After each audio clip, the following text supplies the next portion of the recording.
Hello and welcome to the Flow show. And we're delighted to have Johannes on the show with us this evening.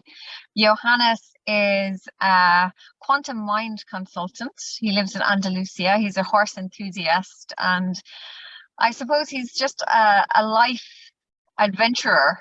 Hi, Johannes. How are you? Hi, Sarahlee. Yeah, doing very fine. Did I encapsulate all that you are? I doubt it, because you're so much, you do so many things. Probably just one of the facets, yeah. So we had you on the show and you were talking about, well, the main focus was relationships and building, first of all, a relationship with self as a core foundation, and understanding what building a core foundation with yourself actually means, finding that inner structure.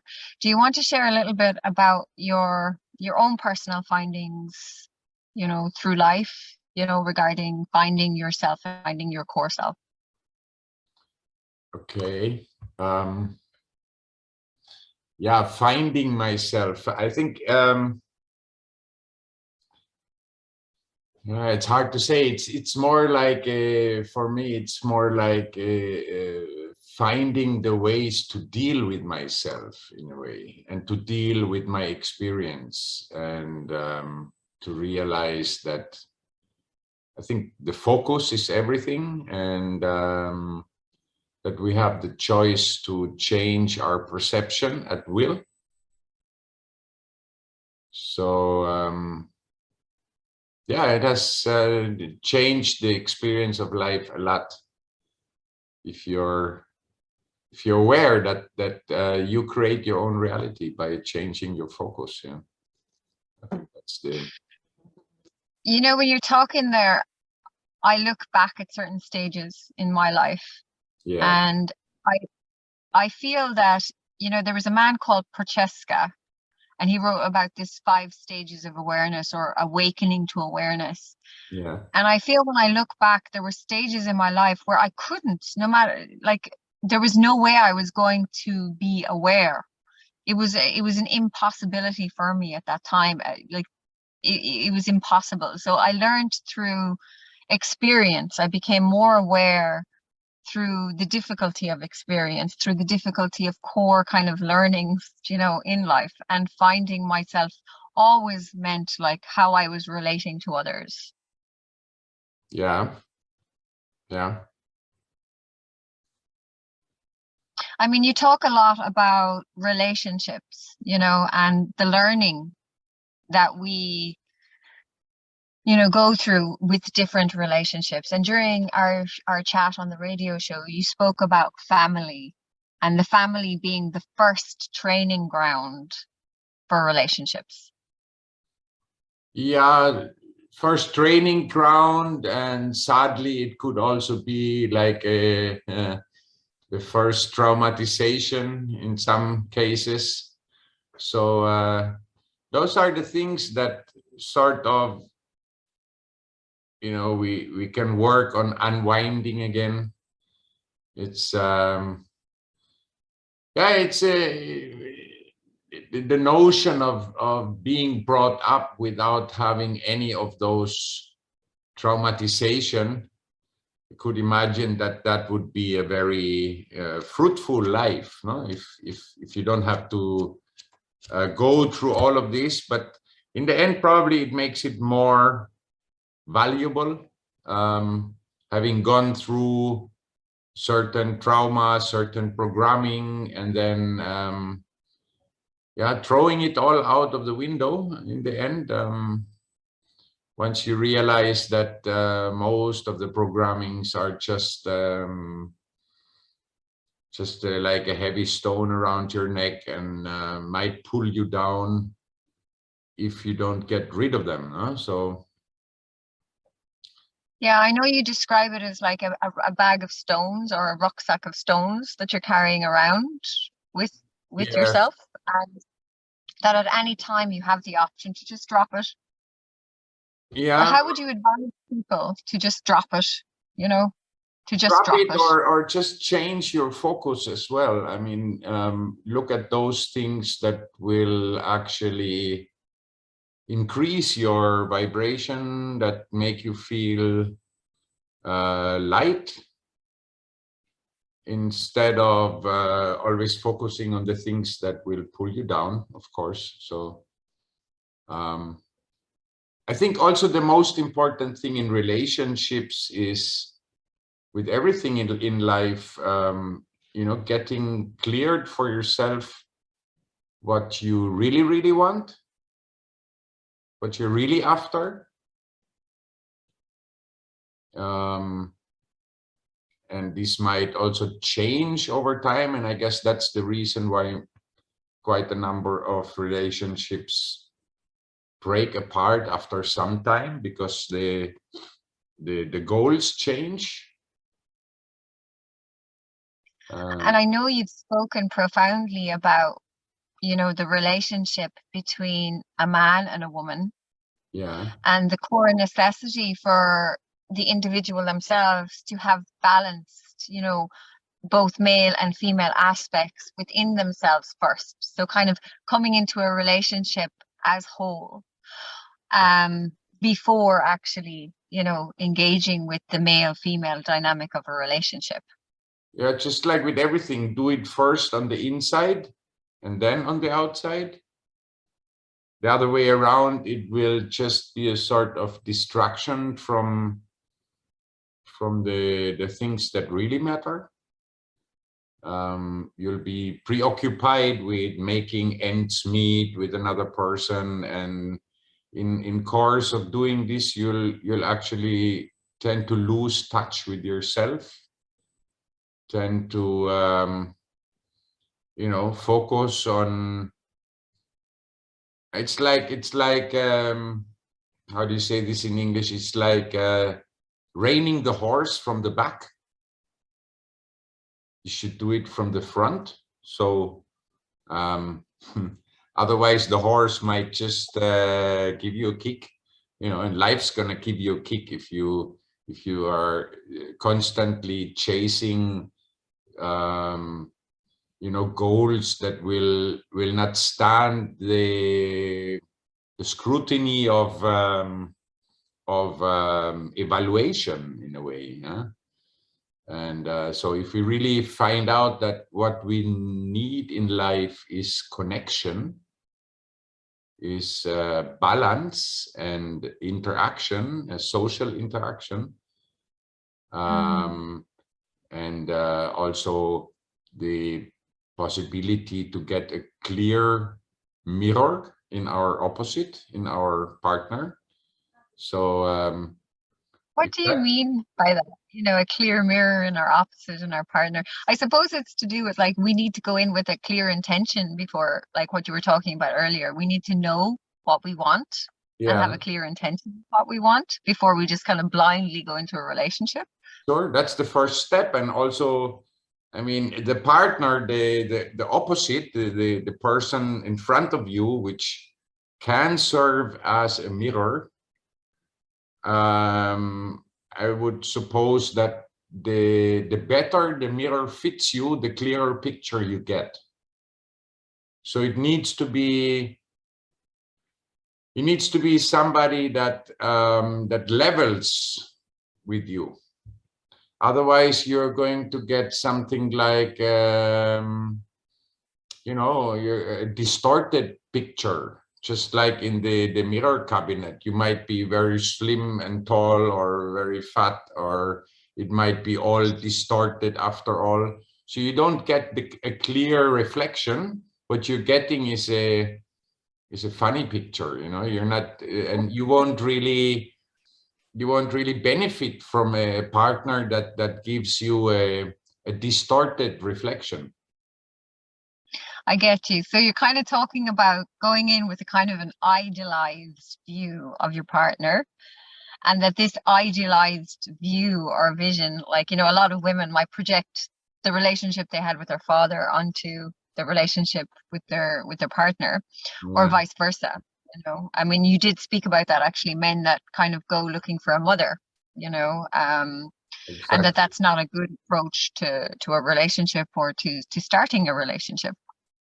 One thing that's really controversial and funny that you said or mentioned was that women should be positively owned by a man, or not. You didn't say should, actually. You didn't use the word should. You said women opening up to the possibility of being positively owned by a man in a relationship.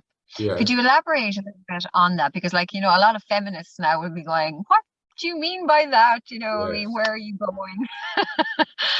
So, Of course, it's there's always a sour taste to this statement, of course, since many men would, you know, try to abuse this, this power or this strength that they can exert on women. So I think it should be understood in a way that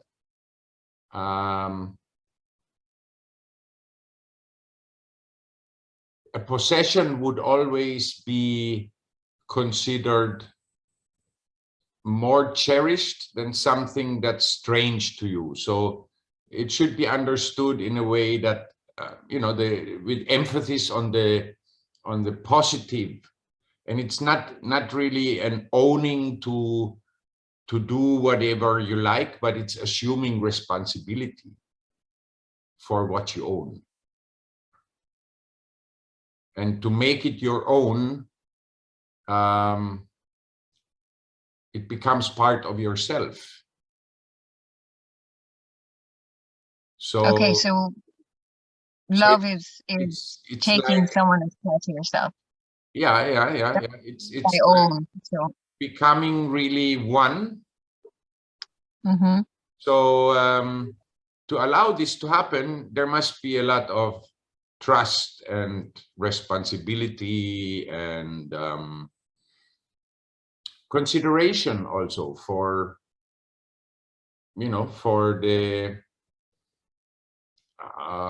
things that still need developing. We should be able to show our vulnerabilities and to show the areas that still need growth. So it's sort of, you come into a relationship where you're considering yourself and your partner's kind of a pupil in the school of life, and you go through all those lections together in order to to grow, in order to have new experiences and new realizations that might not be there if you're just on your own. I mean, it's like an expansion. So yeah. Yeah, and I suppose when you're talking, like, a lot of relationships don't look that mature. You know, a lot of people, like, you know, don't go into a relationship with that level of understanding or that level of consciousness, you know, where you're taking somebody as part of yourself. You know, most of the time relationships are, like, you know, about needs, wants, and getting them met. So it's a totally different dynamic that you're talking about when you say the word ownership. I know that you said, which I personally love, is you said, you know, become a Sherlock Holmes of life rather than labeling something, you know, as good or as bad or falling into duality. Pay attention to what something is communicating to you about something. Do you want to elaborate a little bit on that? Yeah. Yeah, because if you start looking at all kind of events in your life, you might start seeing after a while some sort of patterns. So complete different situation can actually show a very similar pattern. Yeah. So that's what you're actually going to look for. What situations actually present to you. And So I think it's important to look at the small details sometimes, to hear the words in between the lines, and the more you do that, the more you'll catch the underlying meaning of a situation. Yeah, you might be very distracted by the superficial appearance of a situation, maybe by the the emotionality or something. So you'll tend to lose the real message. Yeah. So by going into this awareness state of observing every small detail, because it's valuable. Yeah. For me, it helps me if I just like neutralize myself, and I say to myself, what would it be if I don't perceive anything? Even a painful moment would be a gain, because it's still better. You know, it's like this borderline experience, or borderline people that tend to cut themselves just to feel themselves. Yeah.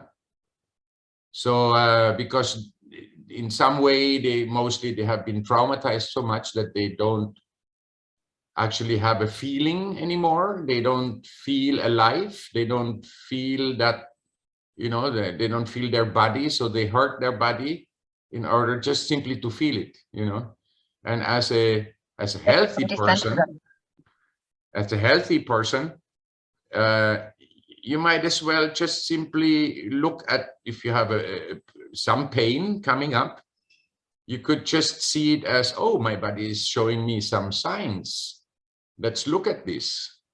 And then look into the pain instead of taking a painkiller or something. So I think this is the more natural approach of experiencing your body, not labeling it as, oh, pain, I don't want this, I don't want this, I want this pain to stop. Yeah. So it will eventually even stop once you look at the reason for it. If you look at the core, at the the source of your pain, by really going into the pain and trying to feel into it, and not avoiding it, but really trying to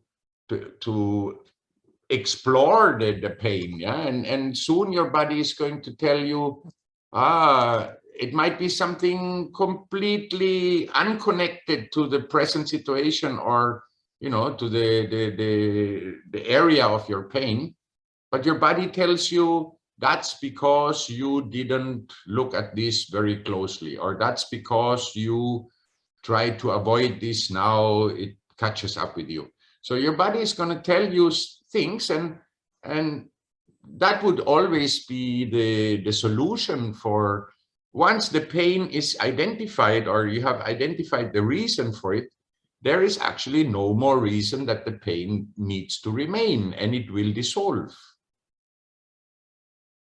Yeah, no, what you're talking about actually is quite Ayurvedic. It's like, it's quite dynamic. It's actually, once you kind of feel the pain, observe the pain, label the pain, know what the pain is, because you have used the power of observation, the pain actually diminishes.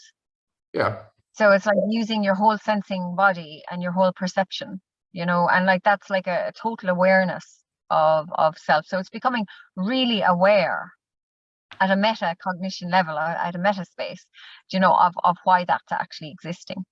Yeah. And if we use that probably in our relationships, in our everyday interactions, if we used that attention space, just to focus on the attention space, and to actually have a feeling connection with what we're actually dealing with, or interacting with, or living through, or whatever it may be.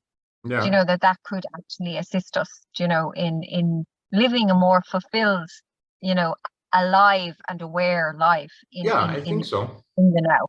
Usually we're just so enmeshed in so many things that, you know, we're not really clear enough to see what's going on.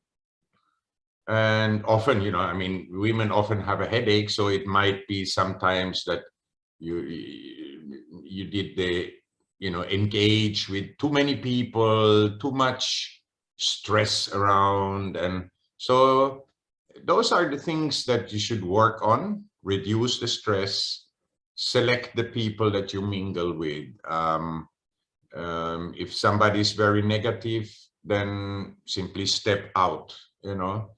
Don't argue about all kind of things, you know, because arguing is the same, you know. We have to learn, in a way, tolerance with everybody around us, also tolerance with different point of views, you know, because after all, it's just natural that if you look at say a cup of coffee, one looks from the right side, he might see the handle. The other one looks from the other side, he might not see it. The other one looks from top, and all he sees is a ring. So we'd be essentially talking about the same thing, but it's a different appearance. Yeah, so we kind of have ideas intermeshed, you know, or judgments intermeshed. Judgments. You know, and yeah. And I think that judgments is, as you have said, is lazy. It's quite lazy. It's a lazy space, rather than actually looking at, like, you know, how what somebody is saying benefits me or benefits, you know, my life. Yeah. And also a level of self-care. I hear that you're talking about self-care in that, like, you know, which I find actually really nice masculine energy, you know, like, because women do actually tend to kind of give an awful lot of their energy, their time to people and to communication and to connection, and it's just a natural kind of nurturing space for us. So, like, you know, when you're talking about that kind of, like, that's a nice masculine bit of advice there. It's like a nice masculine holding. It's like, you know, well, perhaps, you know, take care of yourself. Maybe perhaps choose, you know, to walk away from, you know, certain environments or whatever. Like, you know, that's nice, you know, like, you know, looking at it from that perspective, you know, it's good. But we've run out of time, because we're just doing a short kind of half-hour version of the Flow Grow show today. But if people want to find you, or if you have, like, you know, any kind of, like, you know, workshops coming up, or if you're doing online consultations, you know, can you let everyone know where to find you? Yes. That's the, well, I have to check this myself. Yeah, probably I will post it together with the video. Fantastic. Give a link, and so people can actually book a conversation or a coaching online. Brilliant. That's great, Johannes. You know, I'll just pop it in with the live feed. And Johannes, thanks so much for coming on again and having the live chats. And as always, it's really deep and involved and insightful. So thanks so much. Thanks as well. Yeah, thank you very much. Okay, ciao. See you. Bye.